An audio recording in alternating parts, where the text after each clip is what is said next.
नमस्कार, मेरा नाम प्रतिभा। फाइट इन न्यूज़ के इस शो चुनावी हलचल में आपका स्वागत है। जैसे कि आप सभी जानते हैं, विधानसभा चुनाव 2023 का बिगुल बज चुका है। इन चुनावों को लेकर प्रशासन की क्या है तैयारियां, जनता को किन बातों का रखना होगा ध्यान और किन बातों को लेके उन्हें सावधानी बरतनी होगी और कैसे करना होगा पालन आचार संहिता का। आइए आज हम इन्हीं मुद्दों पर बात करते हैं हमारी जिला कलेक्टर अंशदीप जी से। नमस्कार सर, आपका फाइट इन न्यूज़ में स्वागत है। Thank you so much. Sir, इन चुनावों को लेके जो प्रशासन की है वो क्या है तैयारियां? आप देखिए, 9 अक्टूबर को हमारी मॉडल कोड ऑफ कंडक्ट लग चुका है। चुनावों का डिक्लेरेशन से मॉडल कोड ऑफ कंडक्ट लग जाता है। आप सबने देखा होगा कि आप सबके क्षेत्र के अंदर जितने भी पॉलिटिकल एडवर्टीजमेंट थी, गवर्नमेंट एडवर्टीजमेंट थी, उन सबको हमने पहले 72 घंटे के अंदर हटवाया है। साथ ही साथ जितने भी काम थे, जो सरकारी काम थे, जो चल रहे थे, वो चलते रहेंगे, पर कोई भी नया काम ना चालू हो उसको देखने के लिए भी हमने पूरी लिस्ट बनवा ली है, ताकि किसी प्रकार की शिकायत आती है तो हमारी जानकारी में रहेगी ऐसे कौन से काम हैं जो काम चालू हो गए हैं, जो काम चालू नहीं हुए हैं। इसके बाद में मॉडल कोड ऑफ कंडक्ट के जो बेसिक गाइडलाइंस हैं हमने सभी पॉलिटिकल पार्टीज़ के साथ मीटिंग करके उनके साथ शेयर कर दी हैं। कुछ आचरण हैं जो कि सेल्फ सभी पार्टीज़ के साथ में उन सब ने बैठ के जो कंसेंशुअली जो एक बनाया है, उन्होंने जो आचरण बनाया उसी को मॉडल कोड ऑफ कंडक्ट कहते हैं। कुछ रूल्स हैं जिनको सभी को पालन करने हैं, जैसे कि हमारे यहाँ गवर्नमेंट की तरफ से किसी प्रकार का गवर्नमेंट एडवर्टीजमेंट नहीं होगा, किसी प्रकार का कोई भी गवर्नमेंट स्कीम का पॉलिटिकल प्रचार प्रसार नहीं होगा जिससे किसी पार्टी को फ़ायदा होने की संभावना हो।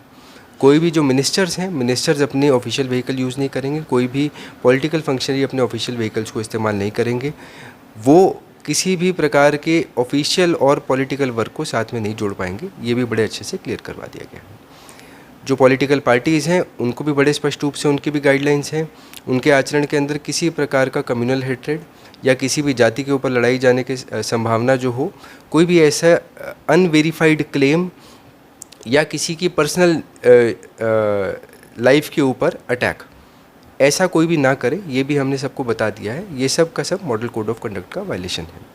पॉलिटिकल एडवर्टीजमेंट्स हो, पॉलिटिकल आपके प्रचार प्रसार हो, वो समस्त जो भी है, यदि पब्लिक प्लेस के ऊपर लगता है तो उसकी परमिशन के उपरांत लगेगा। अगर प्राइवेट स्पेस पे लगता है तो जिस भी व्यक्ति के घर पर या उसके प्रीमाइसेस के ऊपर अगर लगा रहे हैं तो उसमें सुनिश्चित किया जाएगा कि वो उस चीज़ से, उस व्यक्ति से लिखित में परमिशन ले और हमारे पास सूचित करे, ताकि उसका जो भी खर्चा है हम जो चुनावी समय है उसके अंदर जोड़ सकें। कोई भी पॉलिटिकल पार्टी को कोई सभा करनी है, कोई रैली करनी है, उसकी वो परमिशन लेंगे। उस परमिशन को लेने के लिए हमारे यहाँ से चुनाव आयोग की तरफ से एक ऐप, एक पोर्टल, सुविधा पोर्टल बनाया गया है, जिसके ऊपर वो ऑनलाइन अप्लाई करेंगे। ऑनलाइन अप्लाई करने के बाद हमारी टीम्स पॉलिटिकल किसी एक लोकेशन के ऊपर ऐसा ना हो कि एक ही समय पर 2 लोग क्लैश कर रहे हों, वैसा नहीं हो रहा है तो उसको देखते हुए उसकी परमिशन जारी करेंगे। चुनाव आयोग की आचार संहिता की एक और ख़ास बात है कि हर एक पब्लिक स्पेस के लिए सभी की सभी पार्टीज़ के लिए इक्वल अपॉर्चुनिटी है। किसी को भी प्रेफरेंस नहीं दिया जाएगा, सबको बराबरी और बराबर अपॉर्चुनिटी दिए जाने का प्रावधान है इसके अंदर। इसके अलावा अगर हम आम जनता के बारे में देखें तो आम जन के लिए तो सबसे पहला तो हमारा निवेदन रहेगा, 25 नवंबर को हमारा पोल डे है। हमें आशा करते हैं कि सब लोग इस मतदान के और जो इस लोकतंत्र के सबसे बड़े पर्व को, जो कि हमारा पोल डे है, उस पर अपना मत ज़रूर देंगे और साथ ही साथ इस उत्सव को और बड़ा कराएंगे, उसमें अपना योगदान देंगे। क्योंकि लोकतंत्र के अंदर मेरा मानना है कि मतदान करना सबसे ज़्यादा जो डायरेक्ट कोई मेथड है तो वो मतदान करना है। साथ ही साथ आचार संहिता के संबंध में अगर बात आती है तो उसके अंदर मैं सबको बताना चाहूँगा, आम लाइफ के अंदर किसी प्रकार का कोई डिसरप्शन ना है, ये सुनिश्चित करवाने के लिए जो भी रेगुलर काम चल रहे थे उसमें कोई रोक नहीं है। जो भी स्कीम्स चल रही थी उनमें कोई रोक नहीं है। कोई नई स्कीम की घोषणा नहीं होगी, कोई नया जो भी लाभ है वो नहीं मिलेगा। चुनाव आयोग की एक गाइडलाइन ये भी है कि कोई भी इंडिविजुअल को वन टाइम बेनिफिट जो होता है, जो सरकार ने यदि घोषित किया हो परंतु अभी तक ना दिया हो, उस पर इस मॉडल कोड ऑफ कंडक्ट के टाइम पर रोक लगाई जाएगी। तो आपके जो रेगुलर फंक्शनिंग है उसके ऊपर किसी प्रकार की कोई रोक नहीं है। किसी भी पॉलिटिकल फंक्शन के अंदर जाने में भी कोई रोक नहीं है अगर वो परमिशन ली हुई है। अगर आप किसी प्रकार का पॉलिटिकल प्रचार प्रसार करते हैं तो ये अपेक्षित है कि आप अपने स्तर के ऊपर उस पॉलिटिकल प्रचार प्रसार की लिखित में सहमति देंगे और उसका कितना खर्चा है वो कैंडिडेट के खर्चे के अंदर जुड़ेगा। अगर कोई व्यक्ति पॉलिटिकल प्रचार प्रसार करता हुआ मिलता है और उसके अंदर वो किसी प्रकार की कोई टी शर्ट है या कोई अपने कोई साड़ी है, कोई और चीज़ बांटता हुआ नज़र आता है, तो ये एक इलेक्टोरल ऑफेंस है, ये करप्ट प्रैक्टिस है, उसके खिलाफ जो कानूनी कार्रवाई है वो कराई जाएगी। अगर आप अपने घर पे या अपने प्रेमाइसेस के ऊपर किसी प्रकार का प्रचार प्रसार कर रहे हैं जिसकी आप लिखित में सहमति नहीं दे रहे, तो ये भी कानूनी कार्रवाई कराए जाने के लिए एक केस बनेगा, क्योंकि ये इलेक्टोरल ऑफेंस हो जाएगा और इसके खिलाफ भी हमें कार्रवाई करवानी है। पॉलिटिकल जो कैंडिडेट्स हैं उनके लिए भी कुछ गाइडलाइंस हैं। जैसा मैंने बताया, आपको रैली और जो कॉन्वॉय निकालना है उसकी परमिशन लेनी है। कोई भी पॉलिटिकल जो आपकी रैली है, कोई सभा है, कोई प्रचार प्रसार है, उसमें लोगों को असुविधा कम से कम हो, उसके लिए सुप्रीम कोर्ट की एक गाइडलाइन है जिसके तहत लाउड स्पीकर्स हैं वो रात को 10 बजे से सुबह 6 बजे तक नहीं चलेंगे, उसकी पूर्ण रूप से अनुपालना करनी पड़ेगी। अंतिम 48 घंटे के अंदर, पोल डे से 2 दिन पहले तक किसी भी प्रकार का आपका प्रचार प्रसार नहीं किया जाएगा और किसी प्रकार का लाउड स्पीकर का इस्तेमाल नहीं किया जाएगा, वो पूर्ण रूप से एकदम क्लियर है। ब्राइबरी ऑफ वोटर्स, किसी भी प्रकार का कोई टी शर्ट बांटना, साड़ी बांटना, कोई प्रलोभन देना, कोई पैसे बांटना, ये सब के सब इलेक्टोरल ऑफेंसेस हैं और ये पूर्ण रूप से इसका बैन है। अगर किसी प्रकार की ऐसी शिकायत आती है तो इसके ऊपर बहुत ही सख्त से सख्त कार्रवाई कराई जाएगी। लिकर, कैश और ड्रग्स, इन 3 के ऊपर चुनाव आयोग का बहुत बड़ा फोकस है। किसी प्रकार का इलीगल लिकर कंजम्पशन नहीं बढ़ना चाहिए, इलीगल कैश का ट्रांसपोर्टेशन और डिस्ट्रीब्यूशन वो नहीं बढ़ना चाहिए। ड्रग्स तो एनीवेज बैंड है, परंतु उसका किसी प्रकार का जो डिसेमिनेशन डिस्ट्रीब्यूशन है वो नहीं बढ़ा जाना चाहिए। हमारे यहाँ पर आपने देखा भी होगा पिछले कुछ दिन से, और पहले तो थी ही, पर पिछले कुछ दिन से रिन्यूड फोकस होकर एक्स्ट्रा कार्रवाई करवाई जा रही है, जिसके अंदर कोई भी अगर ऐसा केस हमारे सामने आ रहा है किसी भी इंटेलिजेंस के सोर्स से, तो उसके ऊपर कार्रवाई की जा रही है। और अगर हम तो ये चाहेंगे कि अगर आम जनता भी हमारे को इस बारे में सूचित करे तो हम उसके ऊपर भी कार्रवाई कराएंगे। सिटीजन्स हमारा सबसे महत्वपूर्ण एक रोल है, आप वोटर भी हैं, साथ ही साथ अवेयर सिटीज़न जो है वो चुनाव की प्रक्रिया के अंदर अपना जो योगदान है और अच्छे से दे सकते हैं। इस संबंध में 4 ऐप्स बनाई गई हैं हमारे वोटर को एम्पावर करने के लिए। सबसे पहली ऐप है वोटर हेल्पलाइन ऐप, VHA। आप इसको अपने एंड्रॉयड या आईफोन के ऊपर डाउनलोड कर सकते हैं। इसके ऊपर पूर्व में तो आप अपना अगर अपना वोटर ID जुड़वाना हो या आपका नाम जुड़वाना हो, नाम हटवाना हो, किसी प्रकार की वो भी कर सकते हैं। साथ ही साथ EVM कैसे इस्तेमाल होती है, बेसिक जो जानकारी है पोलिंग प्रोसेस की, उसके बारे में जानकारी देते हैं। दूसरी जो एप्लीकेशन है वो है नो योर कैंडिडेट। हर एक जितने भी कैंडिडेट्स हैं, चुनाव आयोग का ये मानना है कि आज की डेट में क्रिमिनलाइजेशन ऑफ पॉलिटिक्स को घटाने के लिए और सब लोगों को सूचित करने के लिए कि उनका कैंडिडेट कैसा है, जितने भी कैंडिडेट हैं उन सबको अपने, अगर उनके कोई क्रिमिनल एंटीसीडेंट्स है, उनको अपने एफिडेविट को प्रिंट मीडिया के अंदर और इलेक्ट्रॉनिक मीडिया के ऊपर उसको पब्लिसाइज करना पड़ेगा। हर एक कैंडिडेट की जो जानकारी है, कोई भी व्यक्ति जानना चाहे तो अपने कैंडिडेट की जानकारी know your candidate app, KYC app को डाउनलोड कर जानकारी कर सकता है, ताकि उसका वोट देना हमारे हर वोटर का अधिकार है, परंतु जानकारी होके अगर होता है तो ऐसा आयोग का मानना है कि उसमें एथिकलिटी बढ़ती है। थर्ड पॉइंट जो है, जितने भी हमारे दिव्यांगजन हैं, इन दिव्यांगजनों के लिए भी हम चाहेंगे कि पूर्ण रूप से सुविधा पूरी की पूरी रहे। उसके लिए एक सक्षम ऐप बनाई गई है।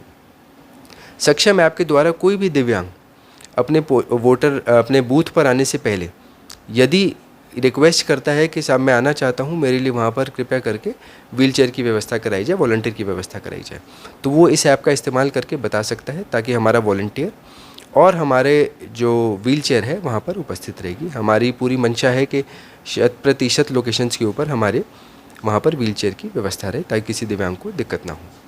चौथा, और जो आज की डेट में अभी जो सबसे महत्वपूर्ण है, वो है CVIGIL ऐप, सिटीज़न विजिलेंट। हमारे जितने भी सिटीज़न हैं, आदर्श आचार संहिता की अनुपालना करने के लिए हमारी सरकार की मशीनरी पूरी लग रखी है, परंतु हर जगह पहुंचना हमारे लिए भी संभव नहीं है। अगर हमारे सिटीजन्स विजिलेंट हैं तो हमें हर प्रकार की शिकायत का समय पर पता चलने की पूरी संभावना रहती है। इसीलिए CVIGIL ऐप कोई भी व्यक्ति इसको डाउनलोड कर सकता है।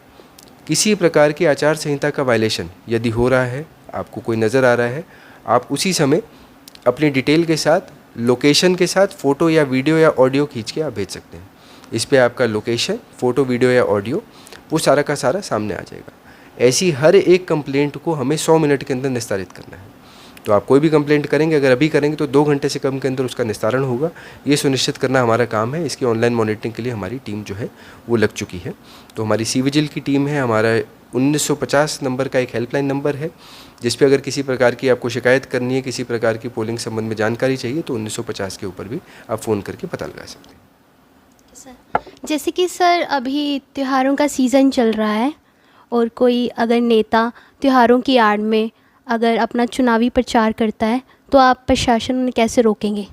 आप देखिए, मॉडल कोड ऑफ कंडक्ट का एक बहुत महत्वपूर्ण पॉइंट है, किसी प्रकार का रिलीजियस इंस्टीट्यूशन, चाहे मंदिर हो, मस्जिद हो, चर्च हो, गुरुद्वारा हो, उसका इस्तेमाल पॉलिटिकल प्रचार प्रसार के लिए नहीं किया जाएगा। किसी प्रकार का जो त्यौहार है उसका पॉलिटिकल प्रचार प्रसार के लिए नहीं किया जाएगा। यदि कोई ऐसा करता हुआ मिलता है तो उसके खिलाफ जो कानूनी कार्रवाई है वो करवाई जाएगी। Okay sir. और सर जैसे कि आचार संहिता के तहत जनता को क्या क्या मतलब सावधानी बरतनी है और क्या क्या तैयारियां करनी है या उन्हें क्या चीज़ें करनी होगी? आप देखिए, जैसा मैंने बताया, हमारी कोशिश रहेगी कि जनता को किसी प्रकार का डिसरप्शन ना हो। जनता के लिए तो बस जो सावधानी है वो वही है, किसी प्रकार का यदि आप पॉलिटिकल प्रचार प्रसार करते हैं, किसी प्रकार की पॉलिटिकल एक्टिविटी के अंदर अगर आप इन्वॉल्व होते हैं, तो कृपया करके इंश्योर करें कि उसकी परमिशन हो, उचित सही तरीके से परमिशन हो, साथ ही साथ मॉडल कोड ऑफ कंडक्ट का वायलेशन ना हो। बाकी हमारी तो जनता से एक्सपेक्टेशन है कि आप लोग वोटिंग पोल डे के ऊपर वोट डालने ज़रूर आए। जैसे कि सर आजकल सोशल मीडिया का ज़माना है और काफ़ी लोग ऐसी पोस्ट करते हैं, काफ़ी सोशल मीडिया से कंटेंट लेते हैं और पोस्ट करते हैं, तो उस मामले में आप क्या कहना चाह रहे हैं? आप देखिए, मीडिया हमारी 3 प्रकार की है, चाहे प्रिंट मीडिया है, इलेक्ट्रॉनिक मीडिया है, सोशल मीडिया है। तीनों के ऊपर कंट्रोल करने के लिए चुनाव आयोग द्वारा स्पेसिफिक निर्देश दिए गए हैं। प्रिंट मीडिया के ऊपर यदि कोई भी व्यक्ति कुछ प्रिंट करेगा तो उससे पहले पब्लिशर जितने भी हमारे हैं उनके पास नोटिस जा चुका है। जो भी पॉलिटिकल एडवर्टीजमेंट अगर कोई प्रिंट होगी तो उसकी एक तो प्री सर्टिफिकेशन होगी, हमारे यहाँ एक मीडिया प्री सर्टिफिकेशन टीम बनी हुई है। साथ ही साथ उसका पब्लिशर अपनी डिटेल हर एक पॉलिटिकल एडवर्टीजमेंट के नीचे डालेंगे ताकि वो खर्चे के अंदर डाला जा सके। कोई भी अगर इन्फ्लेमेटरी न्यूज़, गलत न्यूज़ जो आचार संहिता का उल्लंघन है, उसके खिलाफ कानूनी कार्रवाई का प्रावधान है, वो पूरा का पूरा करवाया जाएगा। यदि कोई पब्लिशर अपना नाम नहीं डालता है तो पब्लिशर के ऊपर कार्रवाई करने का भी प्रावधान है। इलेक्ट्रॉनिक मीडिया, उसके ऊपर भी यदि किसी प्रकार की पेड न्यूज़ आ रही है, किसी प्रकार की एडवर्टीजमेंट है, तो हर लेवल के ऊपर, यदि कोई नेशनल मीडिया के ऊपर देता है तो नेशनल लेवल पे, स्टेट मीडिया पे देता है तो स्टेट लेवल पे, जिले मीडिया पे देता है तो जिले लेवल के ऊपर एक प्री सर्टिफिकेशन कमेटी है। हर प्रकार की पॉलिटिकल एडवर्टीजमेंट का एक प्री सर्टिफिकेशन होगा, उसके बाद करवाएं और उसका जो भी खर्चा है वो खर्चा उस कैंडिडेट के खाते के अंदर जोड़ा जाएगा। सेम चीज़ अगर इसके अंदर भी कोई किसी प्रकार की हेट्रेड वाली फीलिंग या कोई गलत इन्फॉर्मेशन यदि फैलाता है तो उसके खिलाफ कानूनी कार्रवाई की जाएगी। सोशल मीडिया के ऊपर, क्योंकि सोशल मीडिया बहुत वाइड है, इसका इम्पैक्ट बहुत ज़्यादा पड़ता है और आपका सवाल भी सोशल मीडिया के ऊपर है। सोशल मीडिया के संबंध के ऊपर भी सेम चीज़ है, यदि कोई व्यक्ति अपने अकाउंट से पोस्ट डालता है जिस पे कोई खर्चा नहीं है, उस पर कोई रोक नहीं है, कर सकते हैं। यदि कोई व्यक्ति हमारे सोशल मीडिया ऐप्स, चाहे फेसबुक हो, चाहे ट्विटर हो, चाहे इंस्टाग्राम हो, यदि उसके ऊपर किसी प्रकार का एडवर्टीजमेंट डालता है तो उसका भी हमारे से प्री अप्रूव करवाना पड़ेगा। अगर पार्टी करवा रही है तो स्टेट लेवल पे, नेशनल लेवल पे करा सकती है, कोई लोकल कैंडिडेट को कराएं तो हमारे यहाँ पे करा सकते हैं, उनका खर्चा जुड़ेगा। साथ ही साथ अगर कुछ इन्फ्लेमेटरी है तो आईटी एक्ट है और जो बाकी हमारे आईपीसी की धाराएँ हैं उसके तहत मॉडल कोड ऑफ कंडक्ट के वायलेशन के हिसाब से कानूनी कार्रवाई की जाएगी। और इस संबंध में अगर कोई ऐसी आपत्तिजनक पोस्ट है जिसको हटाया जाना बहुत आवश्यक है, उनकी रिपोर्ट हमारे यहाँ से चुनाव आयोग को की जाएगी। जो संबंधित जो नेशनल लेवल पे जो मीडिया की जो इनके कंपनीज़ के साथ जो कमेटी बनी हुई है उसके तहत वो डिसीजन ले सकेंगे कि कौन सी पोस्ट हटानी है, उस पोस्ट को हटाए जाने की कार्रवाई भी की जाएगी। धन्यवाद सर, आपका कीमती समय फाइटर न्यूज़ को देने के लिए।